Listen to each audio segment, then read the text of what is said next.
Hi, I'm Tracy Smart, and I wanted to explain to you about core wound healing services that I offer here through the use of tuning forks in my practice.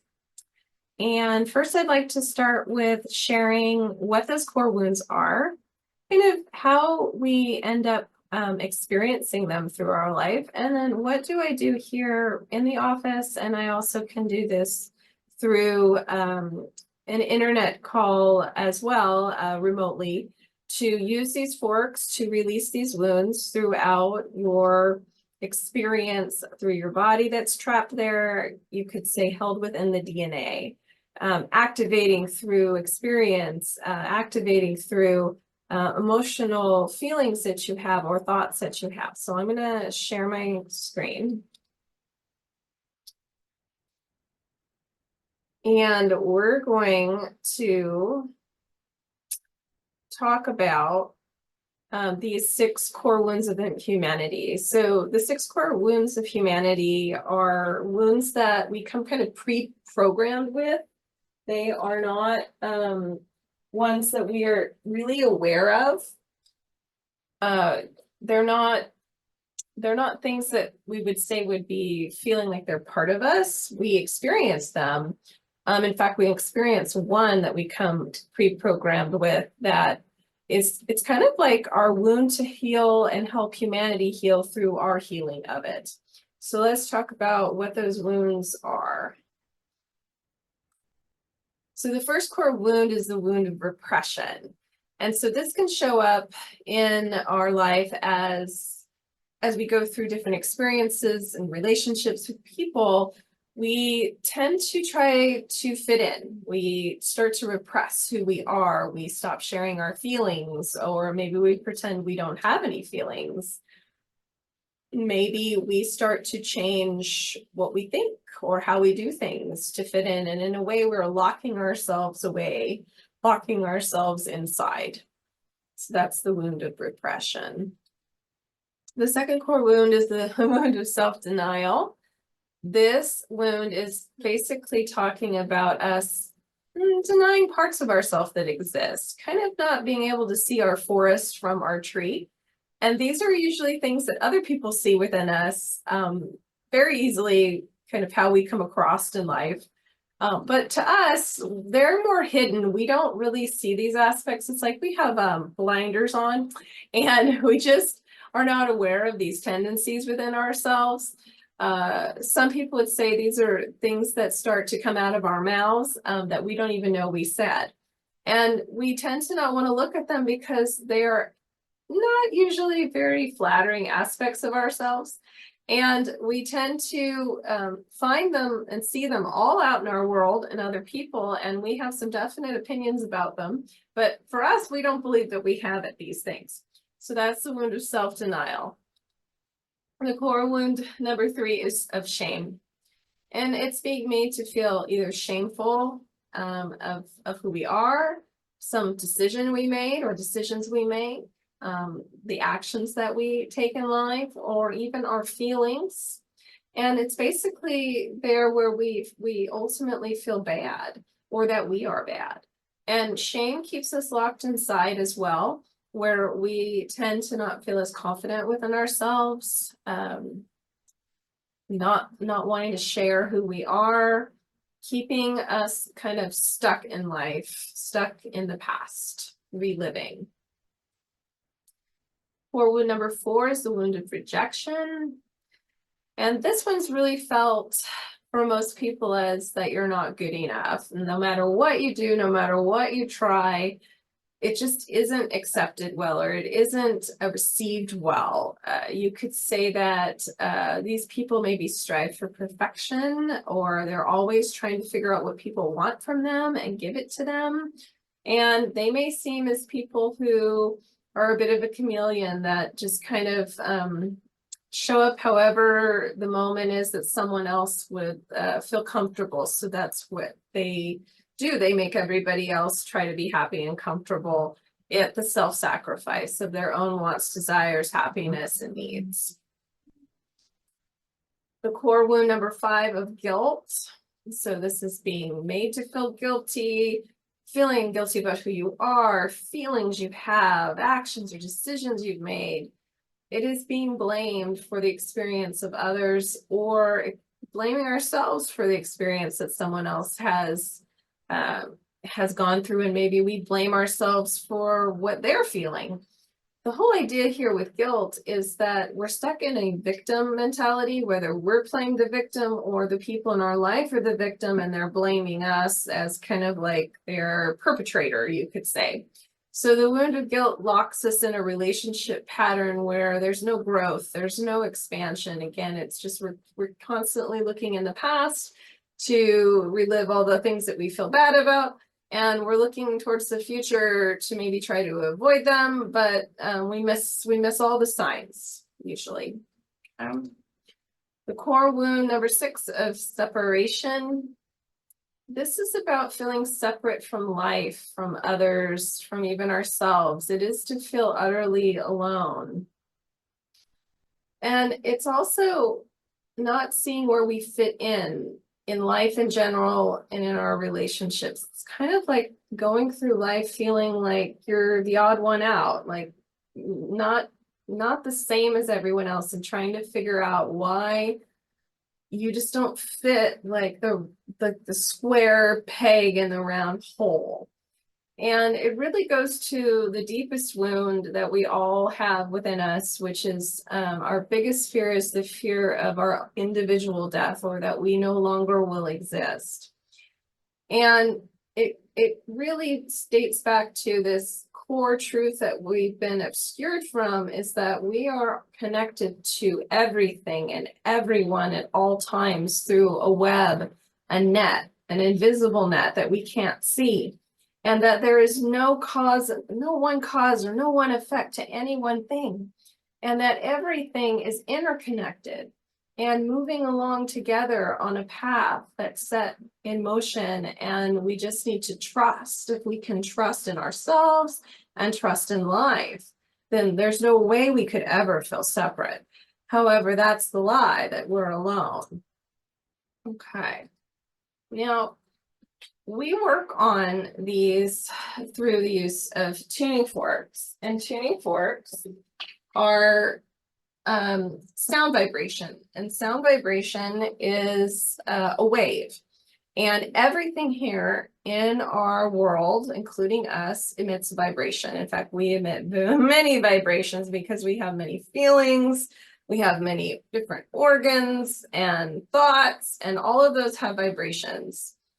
Now, there are patterns within us, within our mind, within the body, that are kind of stagnant and locked in. You could say they are loops, like feedback loops of when I feel this, I do this, or when this happens to me, I do that. These are the loops. And so as we go through the core wounds, and they show up in different ways. So some of them show up in our relationships, some show up with how we feel about ourselves, some show up with how we close down our heart. And it's like that repetitive hurt that happens over and over, and we just want to protect ourselves. So sometimes people lock away their heart, sometimes they throw away their heart. Sometimes I had one person put like a wall around themselves, like 20 feet wide or 20 miles wide, so no one could get in and they couldn't even feel their own feelings. So as we use these tuning forks, the sound is a specific sound of each one of these wounds that is here to break up the wound, to break up the stagnant energy that is held within your energy field, and to break it like a glass. Like if we were to watch a tuning fork be struck, and a glass that's on the same frequency will start to vibrate very quickly. And then eventually that will break the glass. That wave will get so intensely bounced upon that glass. So basically we're doing the same thing with you. We're using the tuning fork to bounce a wave of sound into the body and break up these stagnant patterns. And once the glass breaks, it doesn't go back to being a glass. Just like when the sound hits these patterns of these wounds, they can't, once they're shattered, they're shattered. All that can come back is what was meant to be there in the first place, which is the lenses of these gifts. And this is the lenses we should be able to see life through. These are the 7 lenses. The first one, which is once the wound of repression is gone, we should be able to like be ourselves and find resolve. And resolve is all about setting healthy boundaries and not compromising our integrity and feeling very strong and confident within ourselves to be who we are. The second wound we talked about is self-denial. If we're able to have self-reflection, contemplation, and kind of really know ourselves, not just the parts of us that we treasure, but the parts that maybe, you know, we could say get us into trouble sometimes or cause us the most harm in our life, if we could see that we are no different than anyone else. And that we need to be aware of where we get ourselves into these mucky situations and come from a different place and see it from a new place. Could we get into a new flow in life where we could just start trusting that we're going to know our right timing in life? We're going to check in with ourselves. We're going to have conversations with ourselves.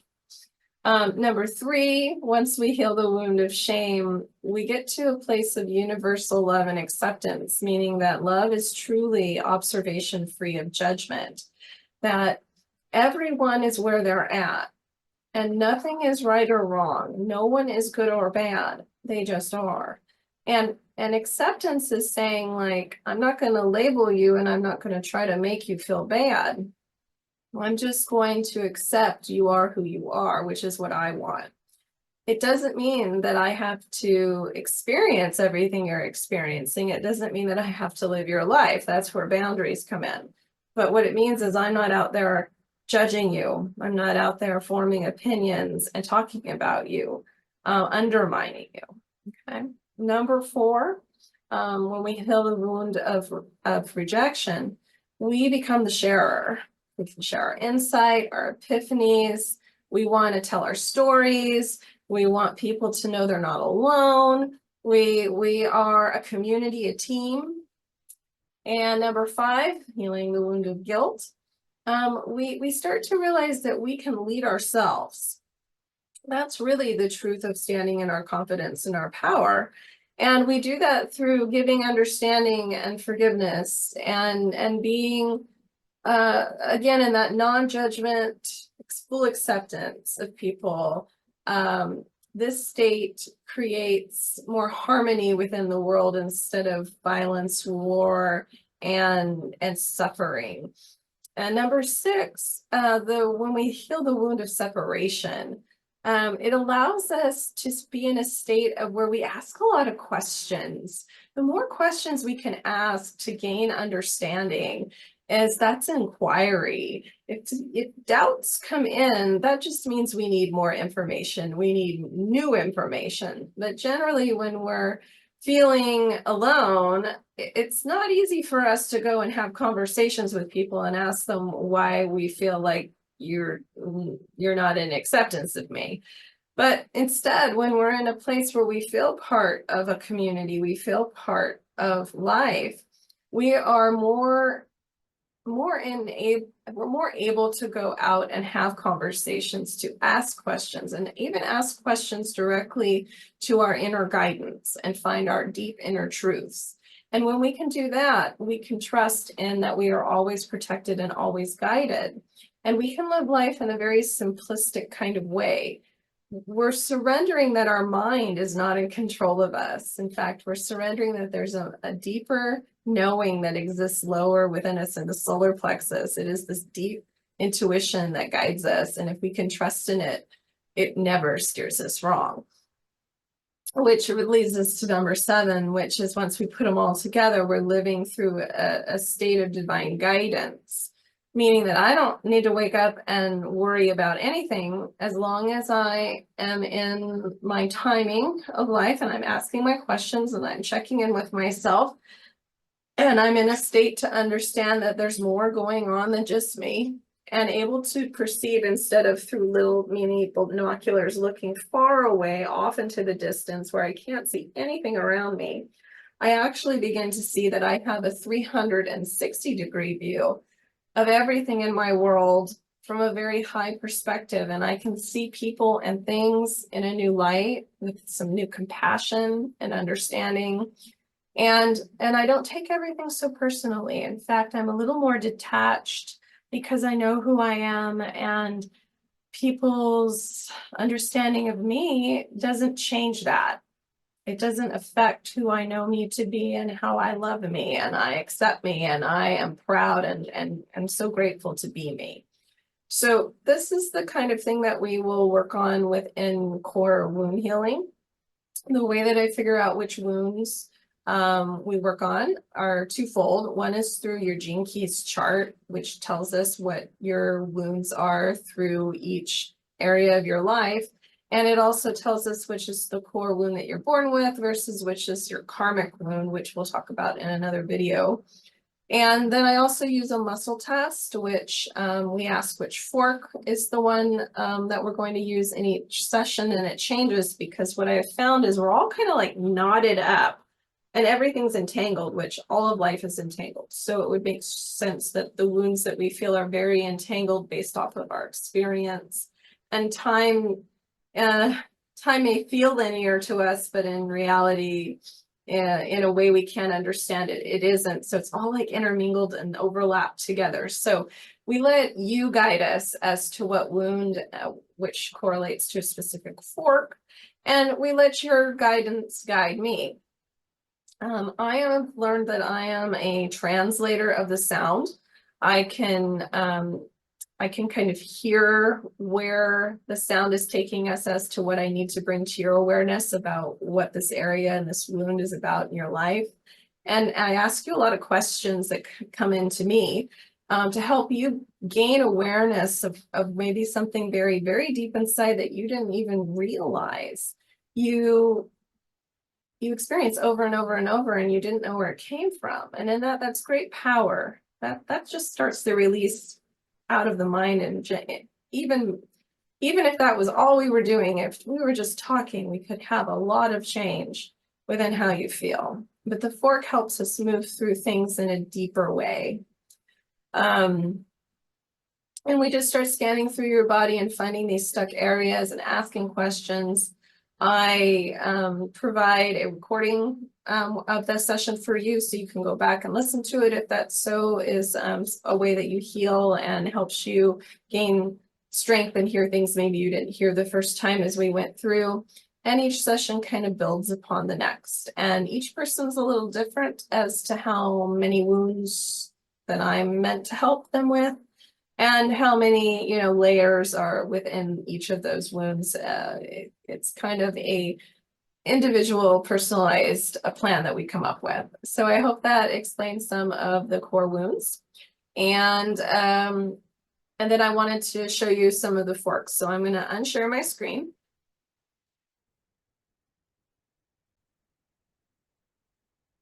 Okay, so we talked about the 6 core wounds. So we have 6 forks. They're all colored and they have a code. So red is correlated with the wound of repression. And so all of the forks we will strike, we will scan through your body, and wherever I find resistance, the fork will just do a dance of harmony, harmonizing back and forth until it's cleared and I feel that resistance is lifting, is gone. We have the 2nd core wound of self-denial, which is our orange fork. So same thing we'll go through. We have our 3rd core wound of shame, the gold fork. We have the core wound number 4 of rejection. We have core wound number 5 of guilt, and this one really affects our self-expression. This is the fork of self-expression, where some of the lower forks really, especially separation, has to do with really breaking up some really deep fears.